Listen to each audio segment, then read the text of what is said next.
आपको एक अच्छा पत्रकार होने के नाते आपको ये समझना चाहिए कि मुल्क की जिम्मेदारी आपके ऊपर भी है। आपको बेहतरीन मुल्क बनाने के लिए सरकारों को आगाह करना चाहिए बजाय भारत पर उंगली उठाने के। आपके यहाँ कोई ऐसी राजनीतिक शख्सियत हुई है पिछले जब से पाकिस्तान आजाद हुआ है कि जिसकी दुनिया में मिसालें दी जा सकें कि ये देश गरीबी में जी रहा है, ये दिवालिया होने के कगार पे है, इस देश को संभालिए। और अगर आपको देशभक्ति सीखनी है तो हमारे सैनिकों से, हमारे लोगों से, हमारे मुसलमान से, हमारे हिंदू से, हमारे देश के एक एक नागरिक से सीख लीजिए।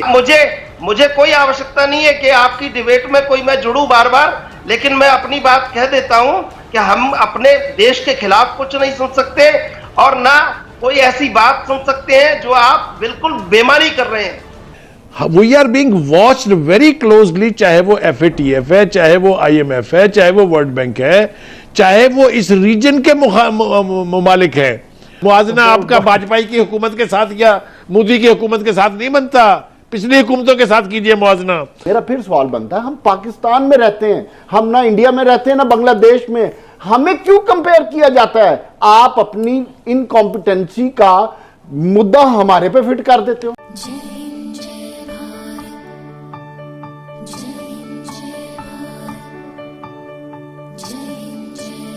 पाकिस्तान के मुशीर कौमी सलामती ने इंडिया में होने वाली सलामती कॉन्फ्रेंस में शिरकत करने से इनकार करते हुए कहा है कि भारत का किरदार अमन की कोशिशों को सबूताज करने का, तो ऐसे में वो क़याम अमन के लिए काम कैसे कर सकता है। इस सिचुएशन पे बात करने के लिए मेरे साथ मौजूद मेहमान मौजूद हैं, पाकिस्तान से भी, कश्मीर से भी और भारत से भी। मैं तारुफ करवा देती हूँ जी। चंद्रशेखर साहब भारत से मौजूद है, बहुत शुक्रिया आपका ज्वाइन करने के लिए। अक़वाम मुत्तहिदा में मोदी ने जो खोखला दावा की है, मोदी जी ने, आपके प्राइम मिनिस्टर ने, कि जी जमहूरियत ने भारत में जन्म ली है, लेकिन चंद्र की जो भारत में भी हो रहा है, क्या इसको जमहूरियत कहा जा सकता है? देखिए, आप बहुत गलतफहमी में जी रहे हैं और एक लंबे अरसे से जी रहे हैं गलतफहमी में, और आपको लगता है कि ये झूठ फैलाने से, ये गलत बातें करने से पूरी दुनिया में आपको एक सहानुभूति मिलेगी और शायद उस सहानुभूति से कहीं आपका घर चल जाएगा। ये बिल्कुल बेमानी बातें हैं आपकी। हिंदुस्तान में 36 कौम जितने लोग हैं सब बड़े सौहार्द से, बड़े प्रेम से रहते हैं। आपको कुछ भी करना है, अपने मुल्क के हुक्मरानों को देखिए। आपके मुल्क के जो हुक्मरान हैं वो कारोबारी हैं। हमारे मुल्क के हुक्मरान देशभक्त हैं, देश चलाने में विश्वास रखते हैं, सभी जातियों को एक साथ लेकर चलने में विश्वास रखते हैं। हमारे देश का चाहे पत्रकार हो, चाहे सैनिक हो, चाहे व्यक्ति हो, और चाहे मुसलमान हो, चाहे हिंदू हो, वो हर एक व्यक्ति अपने देश के साथ है। आपकी आवाम कुछ बोलती नहीं है, आपके हुक्मरान गलत करते हैं और आप उसको हमारे ऊपर डाल देते हैं। एक बार देखिए तो सही, आपके यहाँ कोई ऐसी राजनीतिक शख्सियत हुई है पिछले जब से पाकिस्तान आजाद हुआ है कि जिसकी दुनिया में मिसालें दी जा सकें, और आप ऐसी बात हमसे करते हैं। आपको गलतफहमी से उबरना चाहिए अपने मुल्क की तरक्की के लिए। आपके मुल्क की तरक्की के लिए आपको एक होना चाहिए, अपनी सरकारों से बात करनी चाहिए और उनको कहना चाहिए कि ये देश गरीबी में जी रहा है, ये दिवालिया होने के कगार पे है, इस देश को संभालिए। और अगर आपको देशभक्ति सीखनी है तो हमारे सैनिकों से, हमारे लोगों से, हमारे मुसलमान से, हमारे हिंदू से, हमारे देश के एक एक नागरिक से सीख लीजिए, फिर आपको नहीं लगेगा हम आपसे जो सच कर रहे हैं। आप थोड़ा सा अपना ये चश्मा उतारिए और फिर देखिए, आपको लगेगा कि एक अच्छा मुल्क कैसे बनाए। इसके लिए पाकिस्तान को बहुत सोचना जरूरी है। चलें, आपको एक अच्छा पत्रकार होने के नाते आपको ये समझना चाहिए कि मुल्क की जिम्मेदारी आपके ऊपर भी है। आपको बेहतरीन मुल्क बनाने के लिए सरकारों को आगाह करना चाहिए बजाय भारत पर उंगली उठाने के। आप लोग आपको खुद इतिहास पढ़ने की जरूरत है। ये तो अब बना है हिंदुस्तान, ये तो अब बना है इंडिया। कहाँ थे आप लोग? आप लोगों का तो कभी तारीख उठा के देखो। जी चंद्र, अब आपकी बारी है। जी चंद्रशेखर, आपके पास क्या जवाब है रिफत वानी के इन सवालों का? रत्तर की बात पे कुछ कहना चाहते हैं, अब कहिए, अब आपकी बारी है। हमको किसी फर्नांडिस मैगलिन और मार्को पाउलो से इतिहास लिखवाने की आवश्यकता नहीं है।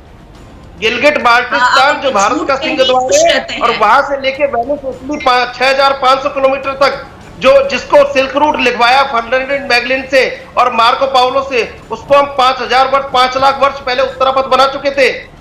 आप किस गलतफहमी में जी रहे हैं? हम लगातार विकास के पथ पर आगे बढ़ रहे हैं, पूरी दुनिया हमें मान रही है कि विकास के पथ पर आगे बढ़ रहे हैं। मुझे कोई आवश्यकता नहीं है कि आपकी डिबेट में कोई मैं जुड़ूं बार बार, लेकिन मैं अपनी बात कह देता हूं कि हम अपने देश के खिलाफ कुछ नहीं सुन सकते और ना कोई ऐसी बात सुन सकते हैं जो आप बिल्कुल बेमानी कर रहे हैं। आपको एक बार आत्मविश्लेषण करना चाहिए, बजाय हमारे तरक्की पे, बजाय हमारे किसी बात पे उंगली उठाने के। मैं आपसे ईमान से ये बात कह रहा हूं कि आपको एक बार सोचना चाहिए जिम्मेदार होके कि आप लोग कैसे तरक्की करें। आप दुनिया में बहुत पिछड़ चुके हैं, पहले अमेरिका और अब चाइना, उसके बाद अब नया कौन मिलेगा आपको। आपको ये सोचना चाहिए, आप समझिए बात को। बाकी आपकी मर्जी है। आपका लास्ट कमेंट। दूसरी तरफ इसका एक इंटरनेशनल एस्पेक्ट है जिसके ऊपर गौर करना बहुत जरूरी है। We are being watched very closely, चाहे वो FATF है, चाहे वो IMF है, चाहे वो वर्ल्ड बैंक है, चाहे वो इस रीजन के मुमालिक हैं। हर तरफ से नजरें हमारे ऊपर हैं और हम वो कुछ कर रहे हैं जो दुनिया बर्दाश्त करने के लिए तैयार नहीं है। मैं फिर आपसे कह रहा हूं, PJ मीर ने जो बात की है वो तो आखिरी हरफ कह दिया उन्होंने कि भाई जब आप ऐसे लोगों से बातचीत कर रहे हैं जिनको आप ही कह रहे थे कि वो दहशतगर्द हैं, हमने नहीं कहा था, मीडिया ने तो सिर्फ खबर जारी की थी जो आपने बनाई थी, उनसे आप मुज़ाकरात कर रहे हैं अपोजिशन के साथ। आप प्राइम मिनिस्टर साहब फरमाते हैं मेरी कुट्टी है, मैं तो नहीं बैठूंगा इनके साथ, ये चोर है। और भाई चोर चले, मान लिया चोर हैं, और किलर तो नहीं है, दहशतगर्द तो नहीं है। तो मुझे आप ये बताइए कि ना डोमेस्टिकली अवाम राजी हैं या खुश हैं या उन्हें इल्म है, ना बाहर की दुनिया को इल्म है। देखिए खान साहब, पहली बात तो यह है कि एक शेर था, शर्म तुमको मगर नहीं आती, मैंने उसमें अमेंडमेंट की है थोड़ी सी कि पहले आती थी थोड़ी थोड़ी शर्म, अब किसी बात पर नहीं आती। दूसरी तरफ जो वो लहरा लहरा के दिखा रहे थे, उनसे कहिए हमें ये ना बताएं कि इंडिया के अंदर कितने का लीटर है, एक तो ये कि उनकी करेंसी में बताएं कितने का है, ये इक्वेशंस निकाल के उस रेट को बढ़ा के ना बताएं। और दूसरी बात यह है कि किबला मुआवजा कीजिए साबिका हुकूमतों के साथ कि तब इंटरनेशनल मार्केट में तेल की कीमत क्या थी और यहां पर आटा, दाल, चीनी, बिजली, इनकी कीमतें क्या थी। मुआवजा ये बनता है, मुआवजा आपका वाजपेयी की हुकूमत के साथ या मोदी की हुकूमत के साथ नहीं बनता, पिछली हुकूमतों के साथ कीजिए मुआवजा।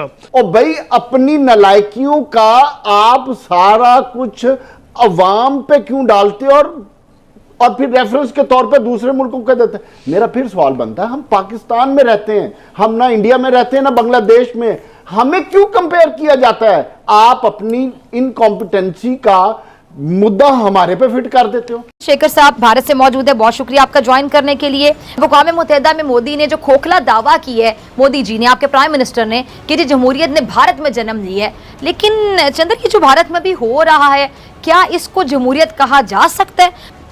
देखिए, आप बहुत गलतफहमी में जी रहे हैं और एक लंबे अरसे से जी रहे हैं गलतफहमी में, और आपको लगता है कि ये झूठ फैलाने से, ये गलत बातें करने से पूरी दुनिया में आपको एक सहानुभूति मिलेगी। थैंक यू दोस्तों इस वीडियो को पूरा देखने के लिए। आई होप आपको ये वीडियो पसंद आया होगा एंड आपने लाइक बटन भी प्रेस कर लिया होगा। अगर नहीं किया है तो जरूर से कर ले। अगर आप हमारे साथ जुड़ना चाहते हैं तो ऐसे ही इंडिया पाकिस्तान रिलेटेड न्यूज़ देखना चाहते हैं तो हमारे चैनल को जरूर से सब्सक्राइब भी कर लें ताकि आपको लेटेस्ट अपडेट मिलती रहे। हमारा मोटिव है कि आपको सही और लेटेस्ट जानकारी दी जाए। तो मिलते हैं आप सबसे नेक्स्ट वीडियो पे, तब तक के लिए जय हिंद, जय भारत।